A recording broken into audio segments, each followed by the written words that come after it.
নমস্কার, আপনারা দেখতে শুরু করেছেন এডিটার্স ডায়েরি। আমি ভাস্কর দত্ত আরও একটি নতুন এপিসোডে আপনাদেরকে স্বাগত জানাই। বারুদের গন্ধ, মৃত্যু মিছিল, ধ্বংসস্তূপ সব মিলিয়ে মধ্যপ্রাচ্যের যুদ্ধ ক্রমশ বিস্তার লাভ করছে। মার্কিন প্রেসিডেন্ট ডোনাল্ড ট্রাম্পকে ছাড়বেন না বলে হুঁশিয়ারি দিয়েছেন ইরানের নিরাপত্তা প্রধান আলী লারাজানি। তথ্য বলছে গত 5 দিনে ইরান 500 ব্যালিস্টিক মিসাইল এবং 2000 ড্রোন হামলা চালিয়েছে। অন্যদিকে ইরানে 2000-এরও বেশি নিশানায় হামলা চালিয়েছে আমেরিকা ও ইসরায়েল। এর মধ্যে শনিবারই ইরানের বেশ কয়েকটি তৈল ভাণ্ডারে ক্ষেপণাস্ত্র হামলার পাশাপাশি হামলা চালানো হয়েছে কারাজ শহরে। এই হামলায় 4 জনের মৃত্যু হয়েছে। শুধু তেহরানি নয়, শহর ইরে, কুহুক, কারাজের মতন জায়গাতেও হামলা চালানো হয়েছে। এছাড়াও আবাদান বন্দর আব্বাসেও হামলা চালানো হয়েছে। তার মধ্যে ইরানের প্রেসিডেন্ট মাসুদ পেজেশকিয়ান পরিষ্কার জানিয়েছিলেন যে দেশকে রক্ষা করার অধিকার তাদের রয়েছে। তবে ইরান এটাও জানিয়েছিল যে প্রতিবেশীদের ওপর আক্রমণ নয়। যদিও তার 24 ঘন্টা যেতে না যেতেই দুবাইয়ের মেরিনা টাওয়ারকে লক্ষ্য করে ড্রোন হামলা চালায় ইরান। যদিও ঘটনায় কোনো হতাহতের খবর মেলেনি, তবে ড্রোনটির ধ্বংসাবশেষ মেরিনা টাওয়ারের ওপর পড়ায় টাওয়ারের একাংশে আগুন লেগে যায়। এরপর রবিবার সকালেই কুয়েতে বিমানবন্দরেও হামলা চালায় তেহরান। এই হামলায় কুয়েতের বিমানবন্দরের একটি জ্বালানির ট্যাঙ্কারে ভয়াবহ বিস্ফোরণের ফলে বিমানবন্দরের একটি বড় অংশে আগুন লেগে যায়। এই ঘটনায় 2 নিরাপত্তারক্ষীর মৃত্যুও হয়েছে বলে জানা গেছে। আর এখানেই শেষ নয়, রবিবার ফের সংযুক্ত আরব আমিরশাহিতে হামলা চালিয়েছে ইরান। আমিরশাহির প্রতিরক্ষা মন্ত্রক দাবি করেছে রবিবার তাদের দিকে 17টি ব্যালিস্টিক ক্ষেপণাস্ত্র এবং 117টি ড্রোন ছেড়েছে ইরান। এই হামলায় পাকিস্তান, নেপাল এবং বাংলাদেশেরও 4 জন নাগরিকের মৃত্যু হয়েছে এবং আহত হয়েছেন শতাধিক। এই আবহে সেখানকার প্রবাসী ভারতীয়দের জন্য একাধিক সতর্কবার্তা ইতিমধ্যেই জারি করেছে ভারতীয় দূতাবাস। জানানো হয়েছে হামলার জায়গায় ছবি, ভিডিও অযথা যাতে না তোলা হয়। হামলাস্থল, বিমানবন্দরের নির্দিষ্ট এলাকার ছবি তুললে সংশ্লিষ্ট ব্যক্তির বিরুদ্ধে আইনি পদক্ষেপ করা হতে পারে। কখনো কোথাও সাইরেনের শব্দ শুনতে পেলে অবিলম্বে নিরাপদ স্থানে চলে যাবার পরামর্শ দেওয়া হয়েছে। সমাজ মাধ্যমে যুদ্ধ বা হামলার ছবি বা ভিডিও পোস্ট করতে নিষেধ করা হয়েছে। তবে ফের সংযুক্ত আমিরশাহিতে নতুন করে ক্ষেপণাস্ত্র হামলার খবর পাওয়া গেছে। অন্যদিকে রবিবারই লেবাননের রাজধানী বেইরুটে একটি হোটেলে ক্ষেপণাস্ত্র হামলা চালিয়েছে ইসরায়েল। লেবাননের স্বাস্থ্য মন্ত্রকের দাবি ঘটনায় 19 জনের মৃত্যু হয়েছে, আহত একাধিক। আবার আমেরিকা ও ইসরায়েলের যৌথ হামলার বদলা নিতে ইরানের পাশে এসছে হেজবুল্লাহ। লেবাননে ইসরায়েলের হামলার পাল্টা হিসেবে রবিবার ইসরায়েলের নৌসেনা ঘাঁটি হাইফাতে ক্ষেপণাস্ত্র হামলা চালায় তারা। এই যুদ্ধে লেবাননের দক্ষিণাঞ্চলে ইসরায়েলের 2 জওয়ানের মৃত্যু হয়েছে বলেই খবর। সোমবার আবার ইরাকে 2টি মার্কিন ঘাঁটি লক্ষ্য করে ফের ড্রোন হামলা চালিয়েছে ইরান। এছাড়াও বাহরিনের বাপ্ত তৈল পরিশোধনাগারে ড্রোন হামলা চালিয়েছে ইরান। আবার সোমবারই একটি রিপোর্টে দাবি করা হয়েছে বেআইনিভাবে ইসরায়েল দক্ষিণ লেবাননের একটি গ্রামে বসত এলাকায় সাদা ফসফরাসের সেল প্রয়োগ করেছে। আর এখানেই জানিয়ে রাখি যে এই সাদা ফসফরাস প্রয়োগ আন্তর্জাতিক আইনে কিন্তু নিষিদ্ধ। এতে যে কোনো বাড়িতে আগুন ধরে যেতে পারে, চামড়া পুড়ে যেতে পারে যে কোনো মুহূর্তে। ঠিক এই আবহে রবিবার স্থলপথে হামলা চালানোর বিষয়ে সামরিক বিশেষজ্ঞদের সঙ্গে একমত হয়েছেন মার্কিন প্রেসিডেন্ট ডোনাল্ড ট্রাম্প। শুরুতে একটি ছোট্ট সেনাদলকে নির্দিষ্ট অভিযানের জন্য ইরানের মাটিতে নামানোর কথা ভাবছে আমেরিকা। কারণ ইরানকে কিছুতেই এখনো বাগে আনতে পারছে না ওই আমেরিকা এবং ইসরায়েল। কারণ তাদের সমস্ত হুমকিকে উপেক্ষা করে ইরান বেছে নিয়েছে তাদের সর্বোচ্চ ধর্মীয় নেতাকেও। সোমবার খামেনেইর উত্তরসূরি হিসেবে আয়াতুল্লাহ আলী খামেনির পুত্র মুজতবা খামেনেইকে বেছে নিয়েছে ইরান। রয়টার্স সূত্রে খবর, ইরানের 88 জন সদস্যের বিশেষজ্ঞ সভার সর্বোচ্চ নেতা হিসেবে মুজতবাকে বেছে নিয়েছে। আর এখন থেকেই মুজতবার সিদ্ধান্তই দেশের যাবতীয় বিষয়ে চূড়ান্ত সিদ্ধান্ত বলেই গণ্য হবে। আর এতেই একেবারে আগুনে ঘি পড়েছে। কারণ আপনারা জানেন যে আমেরিকা চেয়েছিল তাদের পছন্দ মতন কাউকে ওই পদে বসাতে। এমনকি ট্রাম্পও এটাও জানিয়েছিলেন যে ইরানের সর্বোচ্চ নেতার নির্বাচনে আমেরিকার মতামত নেওয়া প্রয়োজন। আমেরিকার সম্মতিতে কাউকে ওই পদে বসানো হলে ইরানের উন্নয়নের পক্ষে কাজ করবে হোয়াইট হাউস। যদিও সে সমস্ত কথাকে একেবারে পাত্তা না দিয়েই তেহরান কিন্তু তাদের সর্বোচ্চ নেতাকে বেছে নিয়েছে। যদিও খামেনেইর উত্তরসূরি বাছাইকে কেন্দ্র করে আবার ঘনীভূত হয়েছে বিপদের সম্ভাবনা। কারণ শনিবারই ইসরায়েল জানিয়ে দিয়েছিল খামেনির উত্তরাধিকারী তো বটেই, সুপ্রিম লিডার বেছে নেওয়া কমিটিতে যারা যারা রয়েছেন তাদের সকলকে খতম করবে ইসরায়েল। অর্থাৎ ঢাকি সহ একেবারে ঢাকের বিসর্জন চাইছে ইসরায়েল। শুধুই কি তাই, ইসরায়েলের প্রধানমন্ত্রী বেঞ্জামিন নেতানিয়াহু একাধিকবার হুমকি দিয়েছেন যে পরবর্তী খামেনির নির্বাচন করবেন যারা, তাদেরও আয়াতুল্লাহ আলী খামেনির মতো নরকে ঠাঁই হবে। এই আবহে শোনা যাচ্ছে যুদ্ধে আহত হয়েছেন ইরানের নয়া সুপ্রিম লিডার মোজতবা খামেনি। এমনকি আয়াতুল্লাহ আলী খামেনির ওপর হামলার পর থেকেই মোজতবাকে প্রকাশ্যে দেখাও যায়নি, ফলে নতুন করে এই খবরে আবার জল্পনা ছড়িয়েছে। তার মধ্যে ইরানের ইসলামিক রেভলিউশনারি গার্ড কোর জানিয়ে দিয়েছে আমেরিকা এবং ইসরায়েলের বিরুদ্ধে আরও আক্রমণাত্মক যুদ্ধের জন্য তাদের কাছে 6 মাসের রসদ তৈরি আছে। পাল্টা আবার ইসরায়েলের প্রধানমন্ত্রী ওই বেঞ্জামিন নেতানিয়াহুর হুঙ্কার, সবে তো শুরু, আগামী দিনে আরও অনেক চমক বাকি। তাহলে কি যুদ্ধ আরও ভয়ানক আকার নিতে চলেছে? সৌদির প্রত্যাঘাতের হুঁশিয়ারিতে এবার কি যুদ্ধে জড়াবে পাকিস্তানও?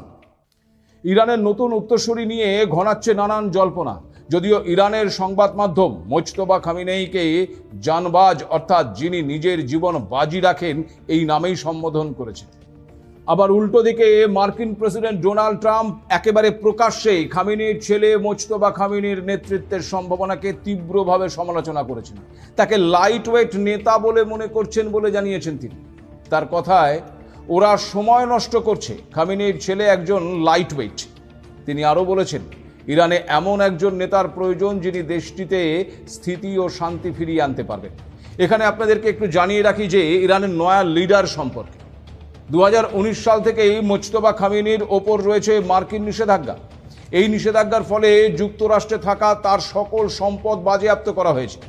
পাশাপাশি কোনো মার্কিন নাগরিক বা প্রতিষ্ঠানের সঙ্গে তার লেনদেনও নিষিদ্ধ করেছিল আমেরিকা। এই মোজতবার প্রচুর সম্পত্তির মালিক বলে জানা যাচ্ছে। ব্লুমবার্গের রিপোর্ট কিন্তু সেই দাবি করছে, যদিও মোজতবার সাম্রাজ্য নিয়ে সঠিক কোনো তথ্য এখনো অবধি পাওয়া যায়নি, পুরোটাই ধোঁয়াশা। যদিও শোনা যাচ্ছে অনেক ইরানি আবার মোজতবাকে সর্বোচ্চ নেতা হিসেবে মানতে নারাজ।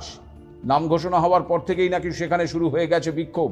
মোজতবার মৃত্যু চেয়ে স্লোগানও শুরু হয়েছে বদ্ধভূমি ইরানে, কারণ ইসলাম ধর্মের শিয়া সম্প্রদায়ের নিয়ম অনুসারে বাবার পরে ছেলে বংশানুক্রমিকভাবে শাসক হতে পারবেন না। এমনকি আয়াতুল্লাহ খামেনি নিজেও চাইতেন না যে তার কোনো উত্তরাধিকার ইরানের শীর্ষ নেতা হোক। কিন্তু ইরানের সঙ্গে ইসরায়েল আমেরিকার যুদ্ধের একেবারে প্রথম দিনেই নিহত হন খামেনি। ফলে অভিভাবকহীন হয়ে পড়ে ইরান, আর সে কারণে ইরানের জন্য একজন নেতার প্রয়োজন অপরিহার্য হয়ে পড়ে। চাপ বাড়াতে থাকে ইরানের রিপাবলিক গার্ডসও। সেই পরিস্থিতিতে বাধ্য হয়েই 56 বছর বয়সী মোজতবাকে তড়িঘড়ি শীর্ষ নেতা ঘোষণা করেছে ইরান। জানা যাচ্ছে সাম্প্রতিক যুদ্ধে আয়াতুল্লাহ আলী খামেনির পরিবারের একাধিক সদস্য নিহত হয়েছেন। সেই যুদ্ধেই নাকি মারা গেছেন মোজতবার স্ত্রী জাহরা। তবে মোজতবার সন্তানরা কেউ বেঁচে রয়েছে কিনা সে বিষয়ে এখনো কোনো তথ্য জানা যায়নি।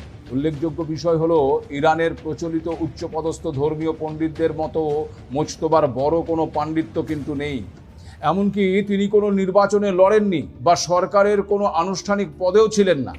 যদিও তিনি কয়েক দশক ধরে আবার সর্বোচ্চ নেতার অভ্যন্তরীণ বলয়ে একজন অত্যন্ত প্রভাবশালী ব্যক্তি হিসেবেই পরিচিত। আইআরজিসির সঙ্গে তার ঘনিষ্ঠ সম্পর্কও রয়েছে। ফলে এখন নয়া উত্তরসূরির হাত ধরে ইরানের জিত হবে নাকি হার তা জানতে এখন বহু রক্তক্ষয়ী সংগ্রামের অপেক্ষা করতে হবে। যদিও আমেরিকা এবং ইসরায়েল যেভাবে ইরানের উত্তরসূরিকে লাগাতার হুঁশিয়ারি দিয়ে গেছেন, তাতে ভয়াবহ যুদ্ধের আশঙ্কা কিন্তু থেকেই যাচ্ছে। আশঙ্কা আরও তীব্র হচ্ছে এই যুদ্ধে একের পর এক দেশ জড়িয়ে পড়ার কারণে। যেমন ইরানের কাছে নিজেদের অবস্থান একেবারে স্পষ্ট করে দিয়েছে সৌদি। তারা সাফ জানিয়ে দিয়েছে, সৌদির ওপর যদি ইরান আক্রমণ চালিয়ে যায় তবে আর তা মুখ বুজে সহ্য করা হবে না, পাল্টা আঘাত হানা হবে। একই সঙ্গে আবার তারা জানিয়েছে, যেহেতু তারা বা উপসাগরীয় অঞ্চলের অন্য কোনো দেশ ইরানের বিরুদ্ধে হামলায় আমেরিকাকে তাদের জমি কিংবা আকাশসীমা ব্যবহার করতে দেয়নি, তাই প্রতিবেশীদের ওপর ইরানের হামলা অযৌক্তিক। যদিও আল জাজিরা সূত্রে খবর, সোমবার ভোরের দিকে সৌদির শায়বাহ তেল খনি লক্ষ্য করে 4টি বিস্ফোরকবাহী ড্রোন ছুড়েছে ইরানের প্রতিরক্ষা বাহিনী। অবশ্য তেলের খনিতে আঘাত হানার আগেই এয়ার ডিফেন্স সিস্টেমের মাধ্যমে সেই সমস্ত ড্রোনকে ধ্বংস করে ফেলেছে সৌদি। আর এখানেই প্রশ্ন উঠছে যে তাহলে কি এবার তেহরানকে পাল্টা প্রত্যাঘাত করবে সৌদি? আর সৌদির সঙ্গে প্রতিরক্ষা চুক্তি হিসেবে অনুযায়ী এই সময় সৌদির পাশে থাকার কথা পাকিস্তানের, কারণ চুক্তি অনুযায়ী সৌদির ওপর হামলা মানেই পাকিস্তানের ওপরেও হামলা। আর এখানেই ফাঁপড়ে পড়ে গেছে পাকিস্তান।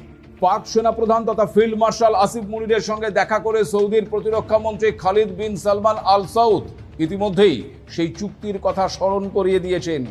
আর সূত্রের খবর, সৌদির পাশে থাকার বার্তাও দিয়েছেন মুনির।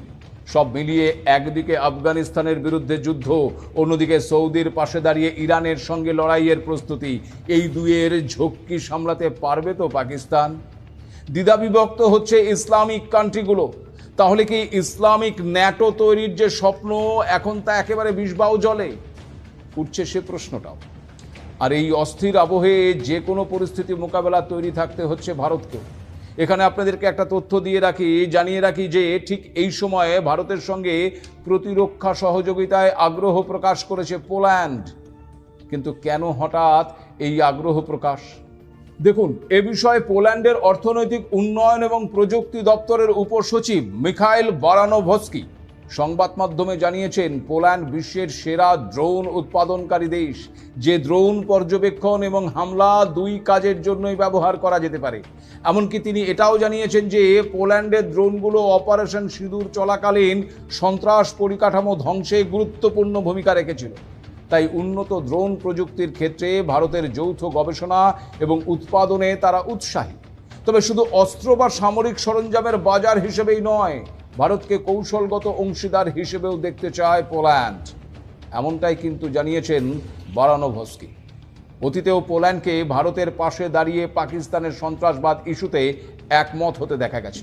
তবে আপনাদেরকে জানিয়ে রাখি যে এই পোল্যান্ডের সঙ্গে রাশিয়ার সম্পর্ক একেবারে আদায় কাঁচকলায়। পোল্যান্ড ইউক্রেনের অন্যতম প্রধান সমর্থক এবং কট্টর রাশিয়া বিরোধী রাষ্ট্র হিসেবেই নিজেকে প্রতিষ্ঠিত করেছে। রাশিয়ার পক্ষ থেকেও পোল্যান্ডকে প্রায়ই শত্রু রাষ্ট্র হিসেবেই গণ্য করা হয়, যে কারণে গত বছর অক্টোবরে ট্রাম্পের সঙ্গে বৈঠকে যোগ দিতে যাবার জন্য পুতিনকে তাদের আকাশসীমা ব্যবহার না করার ব্যাপারে সতর্ক করেছিল এই পোল্যান্ড। এমনকি কথা না শুনলে পুতিনকে গ্রেপ্তার করা হতে পারে বলেও হুঁশিয়ারি দিয়েছিলেন পোল্যান্ডের বিদেশমন্ত্রী রডোস্লাভ সিকোরস্কি। এদিকে আবার রাশিয়ার সঙ্গে ভারতের সম্পর্ক বরাবরই ভালো। তাহলে কি এবার যুদ্ধে জড়াবে ভারতও? কারণ তথ্য বলছে বিপুল পরিমাণে অস্ত্র কিনেছে ভারত। শুনলে চমকে যাবেন, বিগত 5 বছরে ইউক্রেনের পর সবচেয়ে বেশি অস্ত্র আমদানি করেছে Bharat. Stockholm international piece research institute 2021 থেকে 2025 সালের যে তথ্য প্রকাশ করেছে তাতেই এই দাবি করা হয়েছে। রিপোর্ট অনুযায়ী 2021 থেকে 2025 পর্যন্ত বিশ্বের অস্ত্র আমদানির 9.7% করেছে ইউক্রেন, আর ভারত এই তালিকায় দ্বিতীয় স্থানে রয়েছে 8.2% অস্ত্র আমদানির ফলে। অন্যদিকে শোনা যাচ্ছে যে পাকিস্তান সৌদির হয়ে ইরানকে নিশানা করছে। সেই পাকিস্তানের সমর্থনকারী চীন আবার গোপনে ইরানকে সাহায্য করছে। বুঝলেন তো? স্যাটেলাইট চিত্র বিশ্লেষণ করে ওয়াশিংটন পোস্ট জানাচ্ছে যে সম্প্রতি চীনের দক্ষিণ পূর্ব উপকূলের এক বন্দর থেকে রওনা দিয়েছে 2 ইরানি জাহাজ, শবদিস এবং বার্জিন। আমেরিকার দাবি, এই 2 জাহাজে করে ব্যালিস্টিক ক্ষেপণাস্ত্র তৈরির প্রয়োজনীয় সামগ্রী তেহরানে নিয়ে যাওয়া হচ্ছে। তাছাড়া রবিবার চীনের বিদেশমন্ত্রী ওয়াং ইয়ে বলেছেন, যে কোনো মূল্যে ইরান এবং উপসাগরীয় দেশগুলোর সার্বভৌমত্ব ও নিরাপত্তাকে সম্মান করতে হবে। বিপ্লবের ষড়যন্ত্র বা শাসন ব্যবস্থা পরিবর্তনের প্রচেষ্টার জন্য কোনো জনসমর্থন নেই। তিনি সকল পক্ষকেই যত তাড়াতাড়ি সম্ভব আলোচনার টেবিলে ফিরে আসার আহ্বান জানিয়েছেন। সব মিলিয়ে পরিস্থিতি যে ক্রমশ জটিল হচ্ছে তার আমার বলার কোনো প্রয়োজন নেই, কারণ এই সংঘাত এখন আর কেবলমাত্র ইরান, ইসরায়েল বা আমেরিকার দ্বন্দ্বে সীমাবদ্ধ নেই। ক্রমেই তা বহু দেশের স্বার্থ এবং জোট রাজনীতির সংঘাতে পরিণত হচ্ছে। আর যুদ্ধ যত দীর্ঘায়িত হচ্ছে ততই বাড়ছে প্রাণহানি, অর্থনৈতিক চাপ এবং অনিশ্চয়তা। এই পরিস্থিতিতে ভারতের মতন দেশের কাছে সবচেয়ে বড় চ্যালেঞ্জ হলো কূটনৈতিক ভারসাম্য বজায় রাখা। কারণ একদিকে পশ্চিম এশিয়ার বিপুল ভারতীয় প্রবাসী, অন্যদিকে জ্বালানি এবং বাণিজ্যিক স্বার্থ সরাসরি জড়িয়ে রয়েছে। তাই নয়াদিল্লিকে একই সঙ্গে সতর্ক, সংযত এবং কৌশলী থাকতে হবে। তবে শেষ পর্যন্ত প্রশ্ন একটাই, বন্দুকের গর্জন থামিয়ে কবে আলোচনার টেবিলে ফিরবে এই বিশ্ব রাজনীতি? প্রশ্নটা তোলায় থাকলো সময়ের জন্য। আজ এ পর্যন্তই। নমস্কার।